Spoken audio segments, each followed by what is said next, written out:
eso, ¿qué va a hacer él? Pues se le va a dar adelante. Ve el rojo, pues le da, ¿no? Le ve el amarillo y él le da el verde y él le da, no importa. ¿Por qué? Porque él no conoce la ley de tránsito, por ejemplo. Entonces, así eran los gentiles. Ellos no conocían la ley, o sea, no sabían qué era exactamente eso. Ellos vivían otras costumbres, ¿ok? Entonces, los judaizantes estaban tratando de implementar en los gentiles lo que era la ley. Entonces, cuando la ley sale, ¿qué es lo que sucede con el pecado? Encierra el pecado, porque dice, no matarás. Si alguien mata, entonces ya está, ahora sí, la ley diciendo, este es pecado. No vas a mentir, estás encerrando la mentira. Entonces la ley encerraba lo que era pecado, y eso era realmente lo que tenían que hacer en sacrificios, ¿verdad? Pagar los sacrificios, lo que se hacían en el templo, en el tabernáculo, ¿verdad? O sea, eso era realmente lo que valía. Todo se hacía a través de un cordero, ¿verdad? Un cordero sin mancha, un cordero sin arruga, un cordero sin defecto alguno, un cordero perfecto. Lo sacrificaban y la sangre se derramaba en el tabernáculo, en el lugar santísimo. Cada año era la expiación y se limpiaba. Entonces, fíjense una cosa. Cuando nosotros vemos a Pablo explicando esta parte, realmente vemos nosotros que está exponiéndoles, diciéndoles, a ver, ¿qué está pasando con ustedes? ¿Por qué ahora están tratando de regresar a la ley? Si el Señor ya los hizo libres, ya son libres ustedes, ¿por qué están regresando otra vez a seguir las costumbres de los judíos, que era la ley? Ya fueron hechos libres. Si nosotros vemos esa libertad comparada en el Antiguo Testamento, imagínate que estaban en Egipto, estaban esclavos, ¿verdad? Salieron a libertad, estuvieron viviendo en carpas años y después fueron a la tierra prometida. Quiero que te imagines eso como una figura completa: esclavitud, libertad, y llegan a una tierra prometida. Pablo le estaba diciendo, hey, ya salieron ustedes de Egipto, ya están libres. O sea, Dios ya nos hizo, a través de su Hijo, ya nos hizo libres. Ya no es necesario vivir ahora en la ley otra vez, vivir en esclavitud. Ya no puedes estar viviendo así. Ahora tienes libertad. Por cierto, ¿saben por qué vivieron en carpas? ¿Qué representa vivir en carpas? Cuando salieron de Egipto y vivir en carpas y luego llegar a la tierra prometida.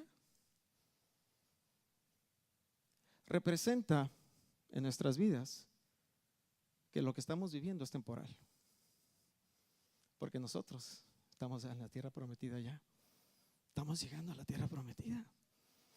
Fíjate, son cosas temporales. A veces queremos llenarnos de cosas del mundo, ¿no? Pero no, estás en una carpa. ¿Por qué? Porque este no es nuestro lugar. Nuestro lugar es el reino.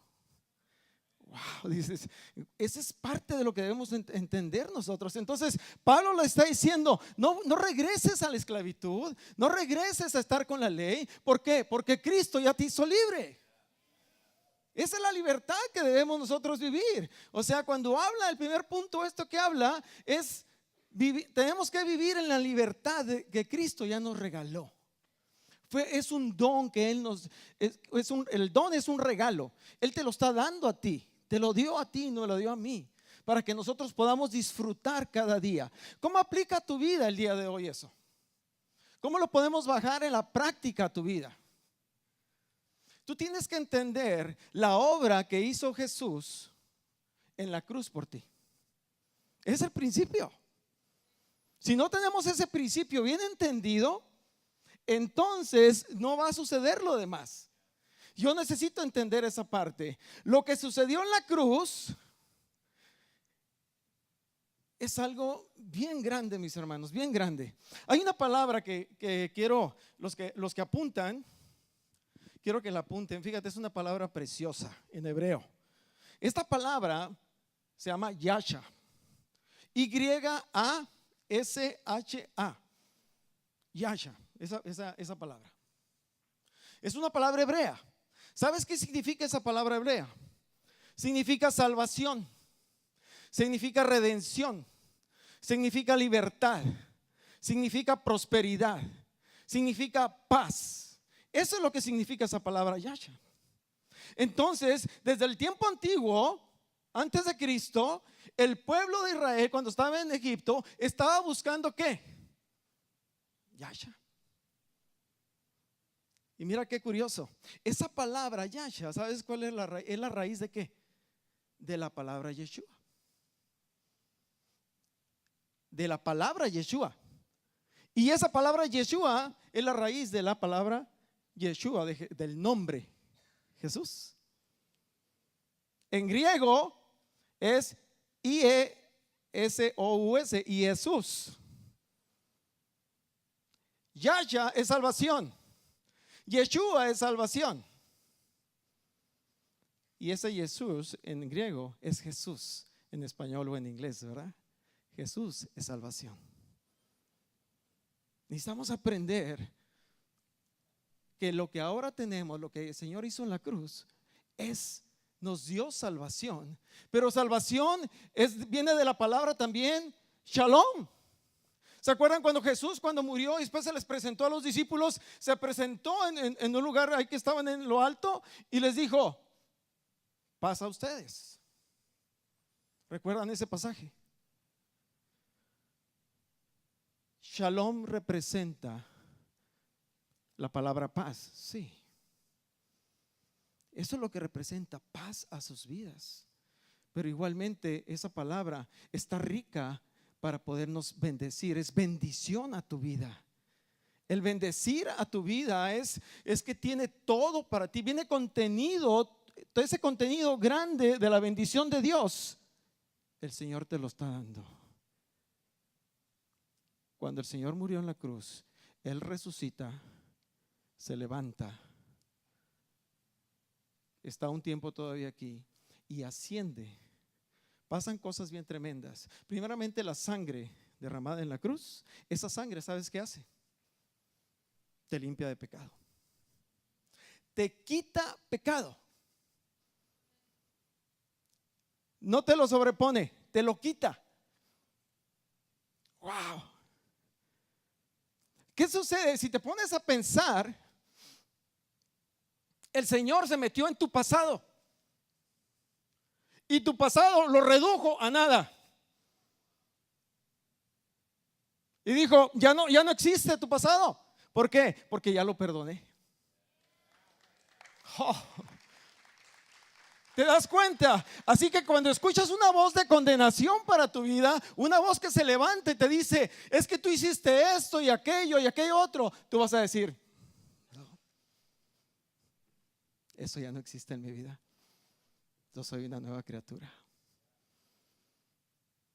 Tienes que darte cuenta que las cosas que hace el Señor las hace nuevas. ¿Qué crees que pasó, por ejemplo, cuando convirtió? ¿Cuál fue el primer milagro que hizo Jesús? La conversión del agua al vino, ¿verdad? Ok. Tiene muchas profundidades todas esas cosas, ¿eh? Dime el número de vasijas que había. Eran 6 vasijas. El 6 es el número del hombre. ¿Qué le echaron? Les dijo: llénenlas de agua. ¿Qué representa el agua? Limpieza, pureza. Y después les dijo: llévanlos al maestresala para que lo sirva, ¿no? Cuando lo llevaron ya estaba hecho vino.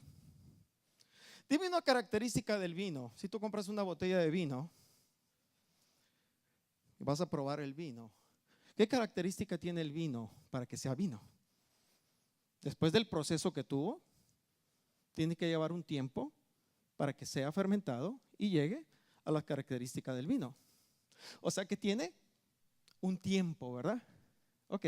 En el momento que Jesús le dice: pongan agua en estas 6 vasijas, y en el momento que la sirven, es un vino y mucho mejor que el vino que estaban sirviendo. ¿Qué significa? Que el pasado del vino, el Señor lo hizo nada. No hay fermentación. ¿Por qué? Porque en las cosas del Señor, las cosas que Él hace, las hace nuevas.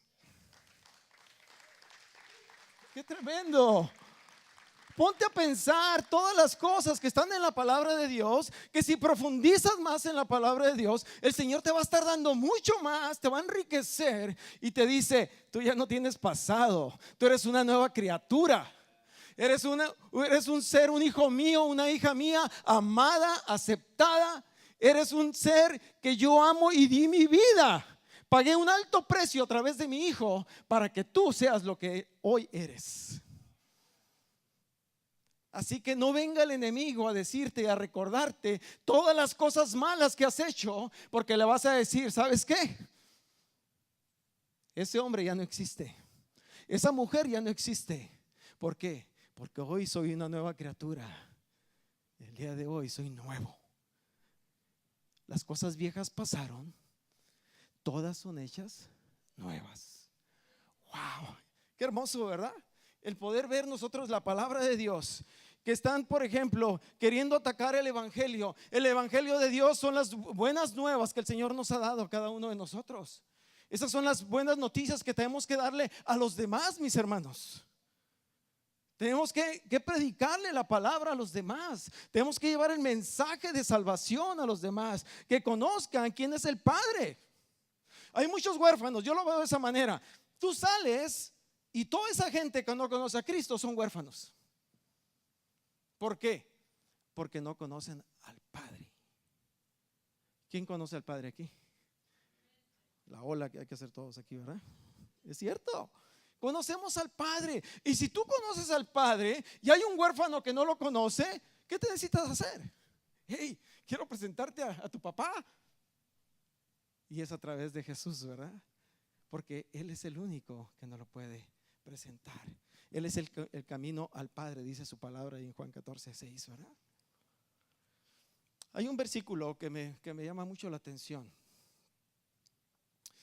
Aquí en Gálatas. Es Gálatas 2:20. Con Cristo estoy juntamente crucificado. Ya no vivo yo, mas Cristo vive en mí. Y lo que ahora vivo, lo vivo en la fe del Hijo de Dios, el cual me amó y se entregó por mí. Qué hermoso, ¿verdad? Con Cristo estoy juntamente crucificado. Sí, en esa cruz.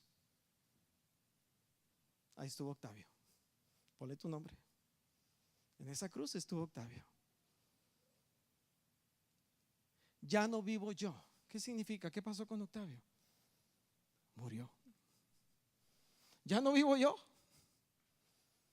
mas Cristo vive en mí. Y lo que ahora vivo, lo vivo en la fe del Hijo de Dios. O sea que Octavio ya murió, ya está muerto. Octavio está tirado en el piso, lo puedes patear, le puedes hacer lo que tú quieras. Octavio está muerto. Ya no vive Octavio. Ahora lo que vivo, lo vivo en la fe del Hijo de Dios que está en mí. Di, el Hijo de Dios está en mí. Está en ti. Cuando tú abres tu corazón y recibes a Cristo y tienes fe en Él, Él viene a morar en ti. Ahora tú eres el templo, tú eres el tabernáculo, tú eres el moné, que es la palabra griega, de Cristo. Y ahora Él vive en ti. Y donde quiera que tú vas, ¿llevas a quién? A Cristo. Yo voy al trabajo, llevo a Cristo. Yo voy a mi casa, llevo a Cristo. Yo voy a la escuela, llevo a Cristo. Donde quiera que yo vaya, llevo a Cristo. Y lo que vivo, lo vivo en la fe del Hijo de Dios. Él es el autor y consumador de la fe, dice la palabra, ¿verdad? El objeto de la fe es Jesús. Mi fe está centrada en Jesús. Y todo lo puedo hacer a través de la fe de Jesús. Cuando en el primer capítulo están diciendo que tienen que ver realmente lo que están haciendo los judaizantes. Están atacando, la gente está atacando a los gentiles, está atacando al evangelio. ¿Qué está sucediendo, mi hermano? Está sucediendo una guerra espiritual. Tenemos que entender eso, es una guerra. ¿Por qué? Porque se están defendiendo. O es que no hagas eso, no, es que hay que hacerlo de esta manera. Y está habiendo una guerra. Y cuando hay guerra, va a haber consecuencias. Va a haber ruinas. Va a haber gente que va a morir. Yo quiero que entiendas que el día de hoy estamos en guerra. Te quiero decir el final de la guerra, ya la ganaste. ¿Te das cuenta? Pero las batallas que están en esta guerra están todos los días. ¿Hay alguien que no tenga aquí batallas todos los días? Yo creo que todos lo tenemos, ¿no? Lo que tienes que darte cuenta es que esta guerra ya se ganó, mi hermano. Ya está ganada. Ya la ganamos. Si tú te vas al final, ya se ganó esa guerra. ¿Por qué? Porque Jesús venció al pecado. Jesús venció a la muerte. Y Jesús te dio el Espíritu Santo para empoderarte para hacer la obra aquí en la tierra. Wow. Entonces, si yo estoy en la guerra, si hay dos posiciones, el defensivo y el ofensivo, son dos entes que están luchando. ¿Quién es el que va a ganar? Dime. El que esté mejor preparado con las armas, ¿verdad? ¿Ok? ¿Cuál es tu arma? La palabra de Dios. La espada. Te vas a Efesios 6:12 en adelante, ahí viene la armadura, ¿verdad? El yelmo de la salvación, la coraza de justicia, ¿verdad? Vemos nosotros el escudo de la fe, el apresto del evangelio de la fe en los zapatos. O sea, estamos viendo toda una armadura que es pura defensa. Pero en el momento que llegue la palabra de Dios, ¿sabes qué es? Es la única espada. Esa es la espada con la cual tienes que estar luchando día a día. Y el hombre y la mujer el día de hoy que conocen a Cristo no está utilizando la espada del Espíritu. Necesitamos darnos cuenta, mis hermanos, que en esta batalla que tenemos cada día, ya tenemos la victoria. Porque ya Cristo ya te la dio. Yo no busco la victoria. ¿Por qué? Porque la victoria está en mí. Yo no busco la paz. ¿Por qué? Porque la paz está en mí. Yo no busco ser amado. ¿Por qué? Porque el amor está en mí. De aquí nace todo, mis hermanos. Todo lo que yo hago nace de victoria, nace de paz, nace todo ello. Entonces, cuando en tu batalla diaria de todos los días, cuando tú empiezas tu día, ¿cómo lo empiezas? Tienes que empezar a declarar bendición sobre ese día. Hay un versículo que dice: aprende a contar tus días, ¿verdad? Ahí en los Salmos. Aprendamos a contar nuestros días. ¿Sabe la palabra contar qué significa? Maná, así como el maná de la comida que les daba el Señor. Es M-A-N-A-H, maná. Aprende a contar tus días. ¿Y sabes qué significa aprende a contar tus días? Aprende a declarar sobre tus días. ¿Para qué? Para que sean cambiados. Nosotros lo recibimos cada día. Mañana es lunes. Ok, pues va a ser igual que el lunes anterior, ¿verdad? Y cada año viene igualmente. Y estamos esperando a ver qué trae ese día. Y a ver qué trae ese nuevo año. En el año se le llama Shaná. El día se le llama Maná y Shaná es el año. Son ciclos que están llegando a nuestras vidas de años, de días. Pero algo que tenemos que aprender tú y yo a hacer es aprende a declarar sobre ese día. ¿Qué quieres que suceda el día de mañana? Decláralo en el nombre de Jesús. El día de mañana es un día de bendición en mi trabajo. El día de mañana es un día de bendición para mi matrimonio. El día de mañana es una bendición para mis hijos. El día de mañana hay prosperidad en mi vida. ¿Por qué? Porque aquí no hay escasez. El día de mañana yo bendigo la ciudad. Empiezas a declarar sobre tus días. Y empiezas a declarar sobre tus años. ¿Qué quieres que pase? No dejes que venga nomás así como un ciclo que se repite día a día y dices, ay, otra vez viene el lunes. No, declara sobre él. ¿Por qué? Porque la única espada, la única arma ofensiva que Dios nos dio es la palabra que soltamos. Hazla valer, hazla vivir. Dice Jesús en Juan 6:63, las palabras que yo les he hablado son espíritu y son vida.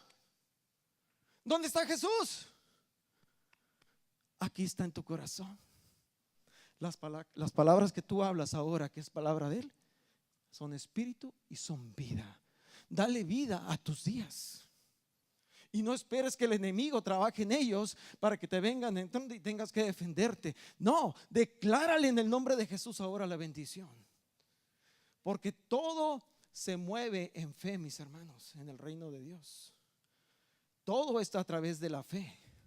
Si tú no tienes fe, no puedes hacer nada en el reino. Nada. ¿El reino dónde está? Está en ti.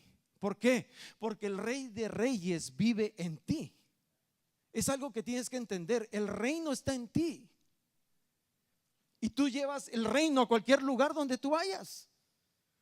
Entonces, en el reino de Dios, la fe es la que obra milagros. Si no hay fe, haz de cuenta que no traes dinero. No traes dinero en la cartera. Yo siempre les digo, la moneda de Estados Unidos es el dólar, la moneda de México es el peso, pero la moneda en el reino de Dios, ¿qué es? La fe. Sin fe es imposible agradar a Dios. ¿Te das cuenta? Con la fe puedes mover montañas. Con la fe puedes decirle a la tormenta se para. Con la fe puedes cruzar ríos. ¿Qué quieres hacer con la fe? Y la fe es una responsabilidad bien grande, mi hermano. Necesitamos tener nosotros la fe para mover las cosas. Entonces, cuando nosotros en fe declaramos en el nombre de Jesús, el nombre que es sobre todo nombre, es conocido en el mundo espiritual. ¿Por qué? Porque los demonios lo conocen. Y cuando tú declaras en el nombre de Jesús algo, ¿qué crees que pasa en el ambiente espiritual? Los demonios corren, los demonios se someten. ¿Por qué? Porque en el nombre de Jesús una hija o un hijo de Dios está hablando y se está sometiendo a Él. Eso es la fe. Necesitamos entender que la fe en el Señor es lo que nos va a llevar a poder triunfar cada día en nuestras vidas. Si tú prendes el canal de la televisión en las noticias, tú vas a ver robos, muerte, violencia, llámese lo que se llame, puras cosas negativas. ¿Estamos de acuerdo? Ok, ¿dónde está la iglesia del Señor? Me pregunto. ¿Dónde está la iglesia del Señor? ¿Por qué? Porque nosotros como creyentes, nosotros como cristianos debemos estar declarando sobre la violencia. Nosotros estamos declarando vida sobre la muerte. Estamos declarando paz sobre la violencia esa. Estamos declarando que nuestros hijos están protegidos, que los hijos de esta ciudad de San Diego están protegidos en el nombre de Jesús. Que todas esas leyes que están pasando, que van en contra de nuestros hijos y de nuestras familias, son canceladas en el nombre de Jesús. Pero necesitamos levantarnos, mis hermanos. Mira, aquí está un cuerpo, el cuerpo de Cristo. Somos miembros cada uno del cuerpo. Si aquí está la cabeza, ¿quién es la cabeza? Jesús. ¿Dónde puso a sus enemigos Dios Padre de Jesús? Ok, si lo ponemos que esta es la cabeza y este es el cuerpo, ¿dónde están los pies? Allá, ¿verdad? Abajo de los pies puso Jesús todos sus enemigos. Está abajo de ti, de tu cuerpo. Si paramos esto y ponemos la cabeza arriba y el cuerpo, ahí está en el piso, mira, los podemos pisotear. Quiero que lo entiendas, que es bien importante entender eso para poder hacer las cosas que debemos hacer en el reino. Tenemos que declarar cada día bendición sobre nuestro país, sobre Estados Unidos, sobre México, sobre Canadá, sobre Israel. Necesitamos declarar bendición. Oye, que no me cae el presidente que ganó en México o el que ganó aquí en Estados Unidos. No me importa. ¿Por qué? Porque es mi autoridad y en el nombre de Jesús yo lo bendigo ahora. Yo tengo que declarar bendición sobre su vida. ¿Esté de acuerdo o no esté de acuerdo con él? ¿Por qué? Porque Dios lo puso y es mi autoridad. Y yo me someto a autoridad. Y en el nombre de Jesús lo bendigo. Declaro sobre su vida bendición. Declaro que las decisiones que toma son en el nombre de Jesús. Declaro sobre su vida salud. Declaro sobre su familia bienestar. ¿Te das cuenta de lo que podemos hacer nosotros? Traer grande bendición a las vidas. Nosotros como hijos, dice en el capítulo 4 de Gálatas, mientras el heredero es niño, de nada difiere del esclavo. Así lo dice 4:1 y 2. Mientras el heredero es niño, de nada difiere del esclavo. O sea que un niño pequeño que es heredero, aunque está en la casa del padre, es niño, pero de nada difiere del que está en esclavitud. ¿Por qué? Porque ese niño necesita crecer. ¿Ok? Dice la palabra en Juan 1:12: mas a todos los que le recibieron y a los que creen en su nombre les dio potestad de ser hechos hijos de Dios. ¿Sabes qué significa hijos en la palabra griega? Ahí, tecnón, con K, tecnón, es hijos, que significa bebés. Mas a todos los que le recibieron, a los que creen en su nombre les dio potestad de ser esos hijos de Dios, hijos que son bebés, porque están naciendo apenas de nuevo. ¿Ok? Romanos 8:14 te dice: mas a todos que son guiados por el Espíritu son hijos de Dios. Y la palabra griega ahí es huios. ¿Ok? U-I-O-H-S, huios. ¿Y sabes qué significa huios? Hijo maduro. Aquellos que son guiados por el Espíritu de Dios son hijos maduros.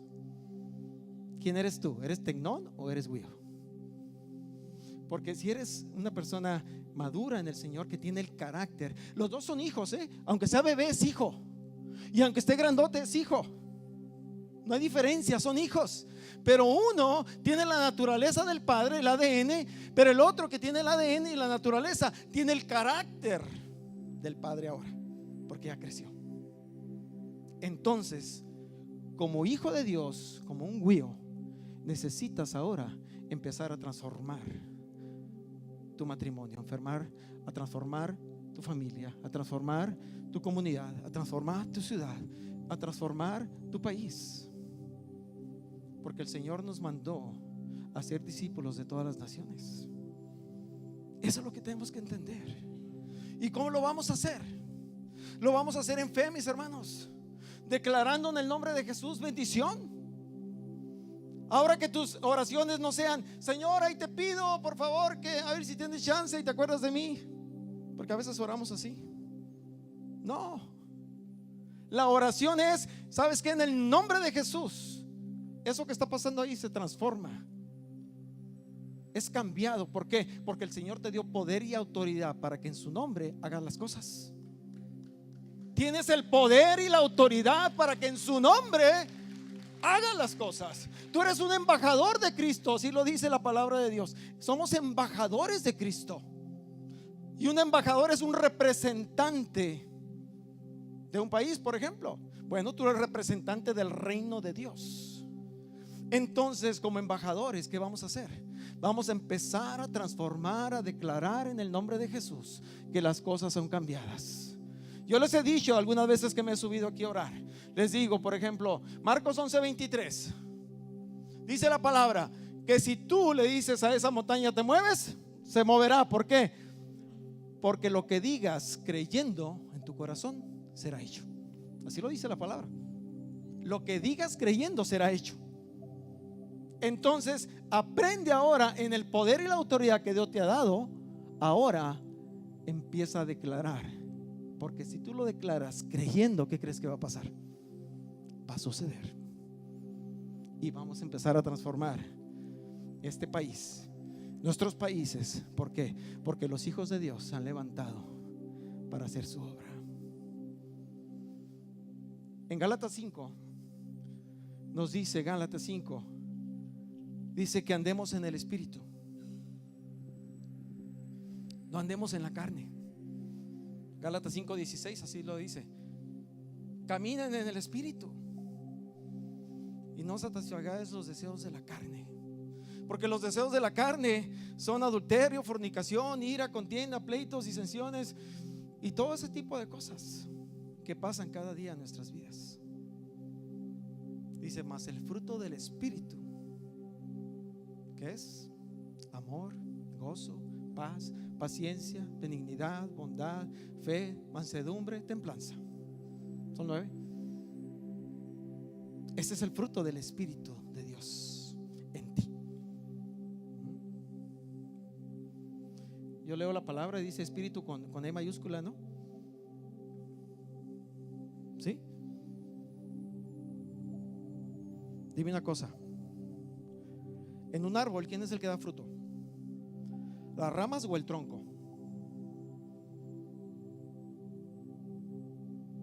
Las ramas, ¿verdad? Es el que da el fruto. Dice el Señor que si permanecemos en Él, ahí dice en Juan 15, pidamos lo que pidamos, será hecho. ¿Por qué? Porque pues estamos permaneciendo en Él. Si la rama permanece en el tronco, la sábila va hacia la rama y da fruto, ¿verdad? Entonces, si nosotros, ¿alguna vez has visto a un árbol pujar para que dé fruto? ¿Verdad que no? Así, a ver si salen, ¿no? Las manzanas o los duraznos, ¿verdad que no? El fruto va a salir natural cuando tú te conectas a Dios y permaneces en Él. El fruto va a estar dando solo. Es hermoso, mis hermanos. A veces estamos tratando de dar fruto nosotros mismos. Ay, voy a dar amor y voy a dar esto, Permanece en Él, enchúfate en Él y todo lo demás va a salir solo. ¿Por qué? Porque estás conectado a la fuente del que da el fruto.